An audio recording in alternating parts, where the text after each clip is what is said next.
শিক্ষা কেবল উপার্জনের উপায় না হয়ে ওঠে সমাজ বদল, দেশ করার এবং অবহেলিত মানুষের পাশে দাঁড়ানোর হাতিয়ার হতে পারে সে তাগিদ দিয়েছেন অন্তর্বর্তী সরকারের উপদেষ্টারা। এক্ষেত্রে ২৪-এর গণ অভ্যুত্থান শিক্ষার্থীদের অনুপ্রেরণা হতে পারে বলে মনে করেন তারা। রাজধানীর অফিসার্স ক্লাবে সেন্ট্রাল উইমেন্স ইউনিভার্সিটির তৃতীয় সমাবর্তনে অংশ নিয়ে শিক্ষা, পরিবেশ ও সমাজ কল্যাণ উপদেষ্টা এসব কথা বলেন। বিস্তারিত মাজারুল হক মুহাজিরের রিপোর্ট। ওয়ালটন আবারও মিলিয়নিয়ার অফারে ওয়ালটন ফ্রিজ কিনে আপনিও হয়ে যেতে পারেন মিলিয়নিয়ার। রাজধানীর অফিসার্স ক্লাবে সেন্ট্রাল উইমেন্স ইউনিভার্সিটির তৃতীয় সমাবর্তনে এক মঞ্চে দেখা গেল ৩ উপদেষ্টাকে। শিক্ষা যেন কেবল উপার্জনের উপায় না হয়ে ওঠে সে পরামর্শ দিয়ে শিক্ষার্থীদের দেশ ও মানুষের কল্যাণে নিজেদেরকে গড়ে তোলার তাগিদ দেন পরিবেশ উপদেষ্টা সৈয়দা রিজওয়ানা হাসান। আমাদের সমাজটা একটা খুবই ভঙ্গুর অবস্থায় এখন আছে।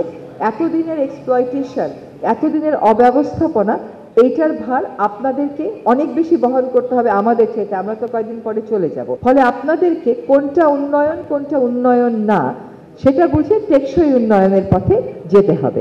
এই সরকারের মেয়াদ সীমিত উল্লেখ করে এ সময়ের মধ্যেই সরকার উচ্চশিক্ষার পথে বাধাগুলো দূর করতে প্রতিজ্ঞাবদ্ধ বলে জানালেন শিক্ষা উপদেষ্টা চৌধুরী রফিকুল আবরার।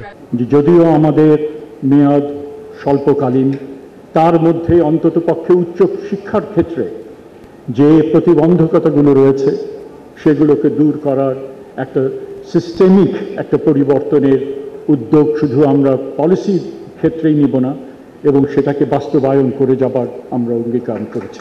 এ সময় সমাজ কল্যাণ উপদেষ্টা শারমিন এস মুর্শিদ বলেন, বিভিন্ন মন্ত্রণালয়ে শিক্ষার্থীদের ইন্টার্নশিপের ব্যবস্থা করবে সরকার। আমাদের মন্ত্রণালয়ে আমি একটা জায়গা তৈরি করতে চাই যেখানে তোমরা এসে ইন্টার্নশিপ করতে পারবে।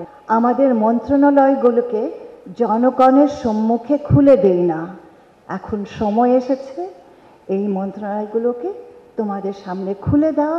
সমাবর্তনে বিশ্ববিদ্যালয়ের 5টি বিভাগের মোট 684 জনের মধ্যে 462 শিক্ষার্থীকে স্নাতকোত্তর ডিগ্রি প্রদান করা হয়। তাদের মধ্যে ভাইস চ্যান্সেলর্স অ্যাওয়ার্ড পান 29 শিক্ষার্থী।